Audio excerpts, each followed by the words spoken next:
Halo teman-teman, kami dari kelompok di sini kita akan menyampaikan hasil diskusi kami dengan bertemakan indahnya kebersamaan dalam perbedaan umat beragama. Di sini kita akan membahas bagaimana cara menghargai dan menghormati antar umat beragama di era digital ini. Selamat menyaksikan.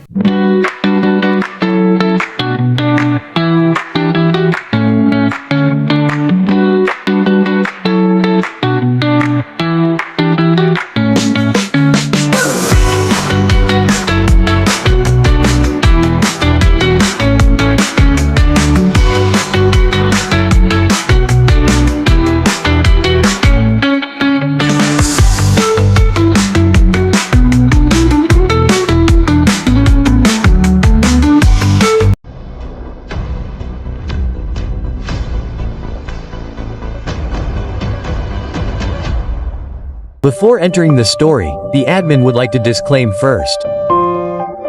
This content is created solely for educational purposes and historical documentation without any intention to take sides, incite, or arouse hostility between any groups or individuals. All information provided is based on available sources and is intended as a lesson for all of us. This conflict is part of history that teaches the importance of peace, tolerance, and unity amidst diversity. We invite all parties to respond to this video wisely, avoid hate speech, and make this event a lesson to build a more harmonious future.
ya kita saling menjaga, saling menghormati, jangan memaksa. Ya misalnya saya mau sholat Jumat, kita paksa temannya non muslim, oh kamu mau sholat Jumat terus kali nggak boleh. Itu namanya intoleransi. Ya, tidak apa namanya, tidak ada kerukunan nantinya, mencampur adukan lakun dinukung walyadin, betul kan? Oke, kita saja. Untuk pertanyaan selanjutnya, bagaimana agar kita bisa tetap menjaga kebangsaan di era yang serba digital ini agar tidak merusak kebersamaan dan toleransi antara umat beragama? Oh iya itu. Di antaranya antar suku ya. Kadang-kadang kita dulu kadang-kadang kalau ada orang Jawa, wah selalu kita ledekin. Zaman dulu kita kecil ya. Oh Jawa lu kwek kwek kwek. Nggak boleh seperti itu ya.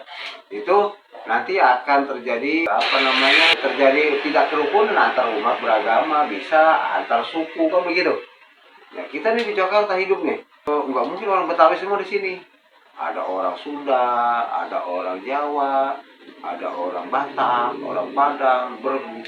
Jadi masyarakat yang majemuk. Jadi kalau mereka saling rukun, saling membantu, terutama tentang kesosialan masyarakat, masyarakat ya, saling apa namanya, saling tolong menolong, itu terjadilah kerukunan sesama warga.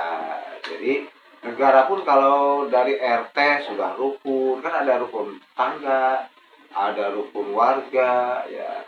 Jadi kalau mereka saling rukun, insya Allah kestabilan negara, kesatuan Republik Indonesia akan baik, betul kan? Begitu juga tentang agama sama. Kalau rukun saling, ya tadi pertanyaan pertama, saling menghargai, menghormati, dan mengeluarkan, boleh kita berbeda pendapat, tapi jangan dijadikan suatu apa namanya permasalahan yang apa namanya konflik, yang apa yang rumit ya. Berbeda ya, suatu apa, memang pasti ada perbedaan antar suku ya. Misalnya suku Jawa dengan suku Sunda pasti ada beda dong dari segi tradisinya. Nah itulah suatu hasanah kelebihan bangsa kita. Dari bahasa berbeda, dari adat istiadat berbeda. Ini kekayaan yang luar biasa itu. Ya, kekayaan kita bangsa Indonesia yang sangat luar biasa. Itu perlu kita lestarikan, kita jaga keutuhannya. Oke. Untuk pertanyaan selanjutnya, menurut Bapak, apakah perbedaan agama mengganggu aktivitas sehari-hari seperti gotong royong atau acara-acara keagamaan atau seperti apa? Ya, sosial masyarakat. Oh tidak. Jadi keberagamaan kita kan di Indonesia ini punya falsafah ya. Falsafah Bhinneka Tunggal Ika. Berbeda-beda tetapi tetap satu tujuan.